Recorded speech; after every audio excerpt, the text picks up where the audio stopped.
Hello students, आज का worksheet है नंबर 87। ये क्लास 6 to 8 के लिए है, मतलब कि छठी से 7वीं 8वीं के लिए है। तो यहाँ पे अपना नाम लिखें, यहाँ पे अपने कक्षा अध्यापक का नाम लिखें। ये तो आपको पता ही होगा कि यहाँ पे अपना नाम लिखा जाता है, यहाँ पे अपने कक्षा अध्यापक का नाम लिखा जाता है। तो जैसा कि आज का वर्कशीट है नंबर 87, तो डेट है 21 नवंबर 2020। आज है शनिवार, ठीक है, आज शनिवार है। ये इस हफ्ते का ये लास्ट वीकेंड है। तो ये आज का वर्कशीट आया है हिंदी पे। तो इस चित्र में कौन सा प्रदूषण दिख रहा है? देखिए, पहले पूरे वर्कशीट को देख लीजिए। इसमें 4 चित्र दिए गए हैं और उनके नाम लिखना और उनके कारण लिखना है। तो पहले में पूछ रहा है कि ये आपको कौन सा चित्र दिख रहा है। ये आपको कौन सा चित्र दिख रहा है? ये वायु प्रदूषण दिख रहा है, ठीक है। ये वायु प्रदूषण है। फिर इसके नीचे जल प्रदूषण है, फिर वायु प्रदूषण और फिर ध्वनि प्रदूषण। तो हमने अभी तक 4 प्रदूषणों के बारे में पढ़ा है, ठीक है। 4 प्रदूषण के बारे में हम अभी जान चुके हैं। देखते हैं कि पहला प्रदूषण कौन सा है। ये जो पहला प्रदूषण है ये वायु प्रदूषण है। ये वायु प्रदूषण है, तो लिख देंगे हम वायु प्रदूषण, ठीक है। वायु प्रदूषण लिख देंगे हम वायु प्रदूषण। अब ये पूछ रहा है कि इस प्रदूषण के कौन कौन से कारणों को आप जानते हैं, उन्हें लिखिए। मतलब कि ये जो वायु प्रदूषण है वह किस किस, मतलब कि ये वायु प्रदूषण क्यों होता है और किन किन कारणों से होता है। जैसा कि आपको पता है कि जो दिवाली आई थी उसमें नो फायर क्रैकर्स के बारे में बहुत सारे वर्कशीट में भी आया था कि पटाखे ना जलाएं, इससे भी प्रदूषण फैलता है। तो इससे भी वायु प्रदूषण ही फैलता है। तो आप जानते हैं कि पटाखों से वायु प्रदूषण फैलता है। तो यहाँ हम लिख देंगे कि पटाखों से। और भी बहुत सारी चीज़ें हैं, जैसे कि गाड़ियों से जो गैस निकलता है, धुआं निकलता है, उससे भी प्रदूषण पर फैलता है, तो उसे भी वायु प्रदूषण ही कहते हैं। तो देखिए, इसका आंसर आपको इसमें लिखना है जो मैं आपको दिखा रहा हूँ। देखते हैं आप इसका आंसर। तो आप यहाँ पे देख सकते हैं, मैंने इसमें आपको 4 पॉइंट्स लिखवाए हैं। तो आप इनमें से 2 पॉइंट्स तो ज़रूर लिखिएगा। जैसा कि पहला मैंने पॉइंट लिखा कि औद्योगिक इकाइयों से निकलने वाला धुआं तथा रसायन और आपविक संयंत्रों से निकलने वाली गैसें और धूलकण। और तीसरा पॉइंट है कि जंगलों में पेड़ पौधे को जलने से, कोयले के जलने से तथा तेल शोधन कारखानों आदि से निकलने वाला धुआं। धुआं भी वायु प्रदूषण है, जो कि वायु यानी कि हवा में जाकर मिलता है, उसे वायु प्रदूषण ही कहते हैं। जैसे कि एक जंगल है, जंगल में आग लग गया तो उसमें से धुआं निकलेगा ना, तो जो धुआं निकलता है उसे वायु प्रदूषण कहते हैं। और ज्वालामुखी विस्फोट। ये सब मैंने 4 पॉइंट लिखवाए हैं। तो आप इनमें से कोई 2 या 3 पॉइंट लिख लीजिए अपने कॉपी में, ठीक है। अब देखते हैं अगला क्या है। तो हमने अभी तक इसके बारे में पढ़ चुका है कि वायु प्रदूषण, इसको मैंने नाम भी लिखवा दिया और ये किन किन कारणों से होता है मैंने वो भी लिखवा दिया है। मैंने उसमें 4 लिखवाए थे। मैंने एक और बताया था शुरुआत में कि पटाखों से, आप वो भी लिख देंगे कि पटाखों से। अब देखते हैं अगला क्या है। अगला है जल प्रदूषण। तो लिख देंगे हम जल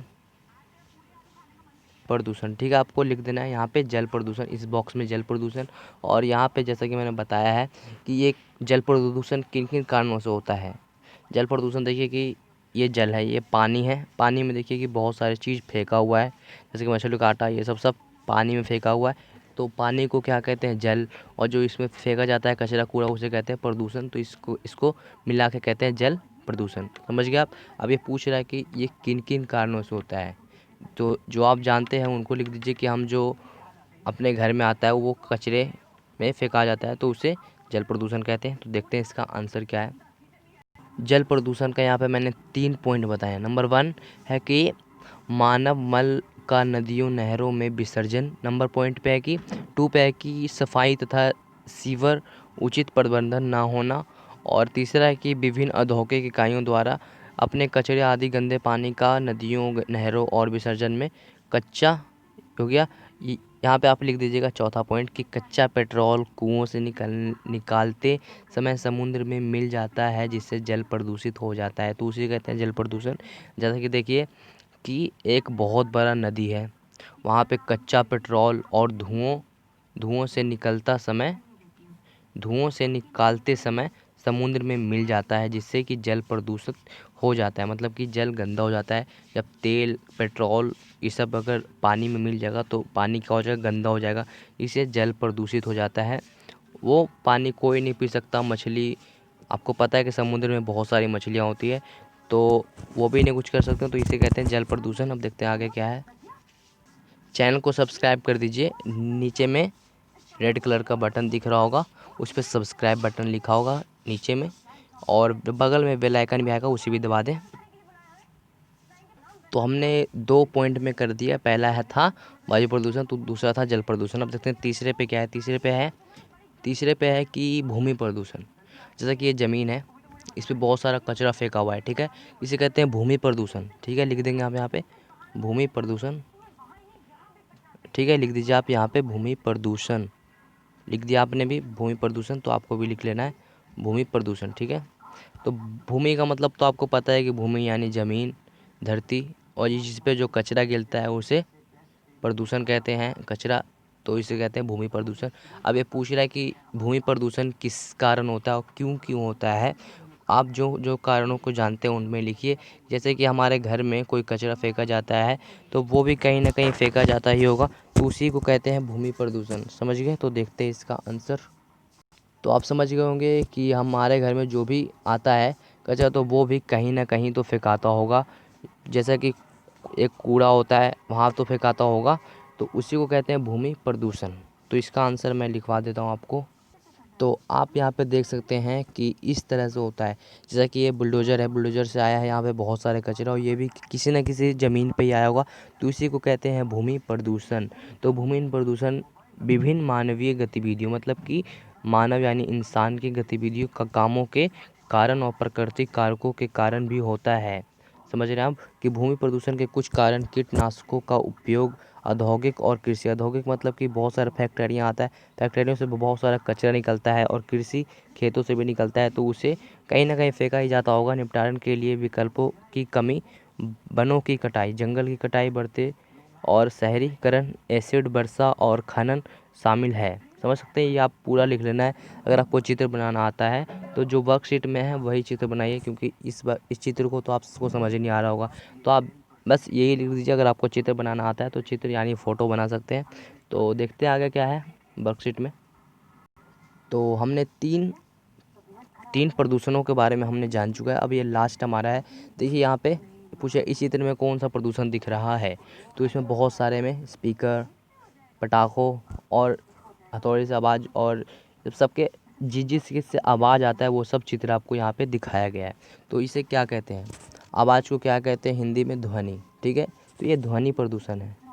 समझ सकते हैं आप, ये ध्वनि प्रदूषण है। तो लिख देंगे आप ध्वनि प्रदूषण। जिससे आवाज़ निकलता है उसे ध्वनि कहते हैं, और जो शोर मचाते हैं उसे प्रदूषण कहते हैं। ठीक है, तो ध्वनि प्रदूषण भी एक प्रदूषण ही है।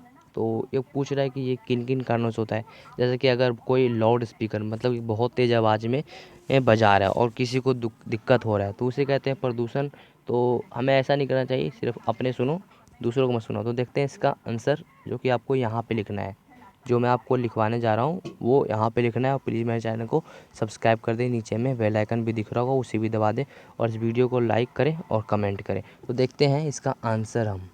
तो आप यहाँ पे देख सकते हैं कि ध्वनि प्रदूषण। तो देखते हैं पहला पॉइंट, मैंने यहाँ पे 3 पॉइंट आपको बताया है।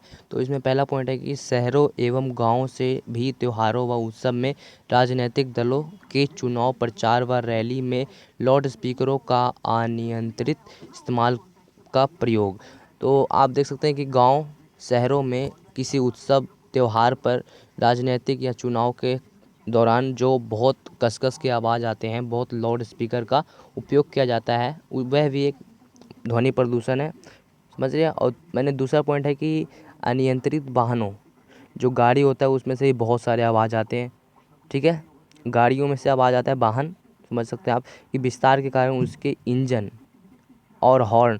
हॉर्न तो समझ सकते हैं कि कहीं पे हॉर्न के कारण औद्योगिक क्षेत्रों में उच्च ध्वनि क्षमता के पावर रसायन, हॉर्न तथा मशीनों के द्वारा होने वाले शोर। जो मशीन से भी आवाज़ें आता है, ध्वनि आता है, और रसायन, हॉर्न, और क्या है यहाँ पे, इंजन से भी आवाज़ आता है। तो ये सब आपको ध्वनि प्रदूषण के ही कारण है। और तीसरा देखिए कि जनरेटरों एवं डीजल पंपों आदि से ध्वनि प्रदूषण। तो ये है कि जनरेटर होता है, जो जब जनरेटर का उपयोग कब किया जाता है कि जब कहीं पे लाइट नहीं होता है तब जनरेटरों का प्रयोग किया जाता है। तो जनरेटर में से भी बहुत आवाज़ आता है, देख सकते हैं आप, ठीक है। तो प्लीज़ मेरे चैनल को सब्सक्राइब कर दीजिए, नीचे में बेल आइकन भी दिख रहा होगा, सब्सक्राइब कर दीजिए। अब देखते हैं कि वर्कशीट में क्या है आगे। तो अब इस वर्कशीट में सारे क्वेश्चन कंप्लीट हो गए हैं। तो देखते हैं लास्ट में कुछ लिखा हुआ है कि कोविड के संदर्भ में उचित व्यवहार संबंधी CAVV के संदेश नियमित रूप से अपने हाथ को साबुन से धोएं, साबुन से हाथ को नियमित रूप से धोते रहें। और मैंने तीनों 4 इसमें थे, मैंने चारों का आंसर दे दिया है। तो प्लीज़ मेरे चैनल को आप सब्सक्राइब कर दीजिए, नीचे में बेल आइकन दिख रहा होगा उसे भी प्रेस कर दें और चैनल को सब्सक्राइब कर दें। अब आपको सोमवार को वर्कशीट आएगा और कल संडे है तो कल की छुट्टी है। तो अब वीडियो सोमवार को वर्कशीट देखने के लिए प्लीज़ मेरे चैनल को सब्सक्राइब कर दीजिए, इस वीडियो को लाइक कर दीजिए। तो मिलते हैं अगले वर्कशीट में, तब तक के लिए गुड बाय।